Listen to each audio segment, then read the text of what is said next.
어제 하루 8명에 이어 오늘 오후 5시까지 코로나19 확진자가 4명 추가되며 제주 지역 누적 확진자는 460명으로 늘었습니다.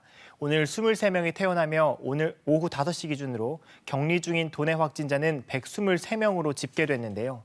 제주교도소와 제주도 감사위원회 확진자 발생으로 진행된 검사에선 다행히 모두 음성 판정을 받았습니다. 하지만 제주에서 첫 코로나19 중환자가 나와 안심할 수 없는 상황인데요. 코로나19 중환자를 치료하기 위한 도내 전담 음압병실이 많지 않은 데다 자칫 일반 중환자실의 의료 공백도 우려되고 있습니다. 보도에 허지영 기자입니다. 제주에서 처음으로 코로나19 중환자가 나왔습니다. 제주에서 첫 확진자가 나온 지 10개월 만으로 60대 고령자입니다. 이 중환자는 다행히 한 차례 고비를 넘겼지만 지금도 인공호흡기를 달고 치료를 받는 것으로 확인됐습니다. 약간의 기저질환이 있으신 분이고 지금 중환자로 분류를 해서 한 분이 발생했습니다. 네.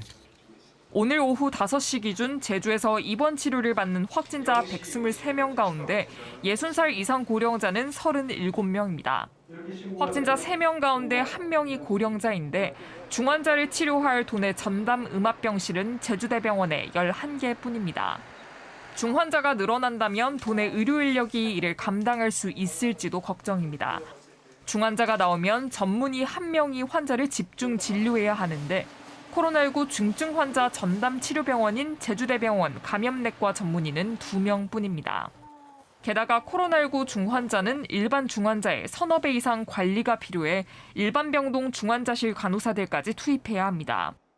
일반 중환자실을 폐쇄를 해야 되는 그런 축소하거나 폐쇄해야 되는 그런 상황이 발생될 수도 있습니다. 의료진들의 감염 위험도 걱정입니다.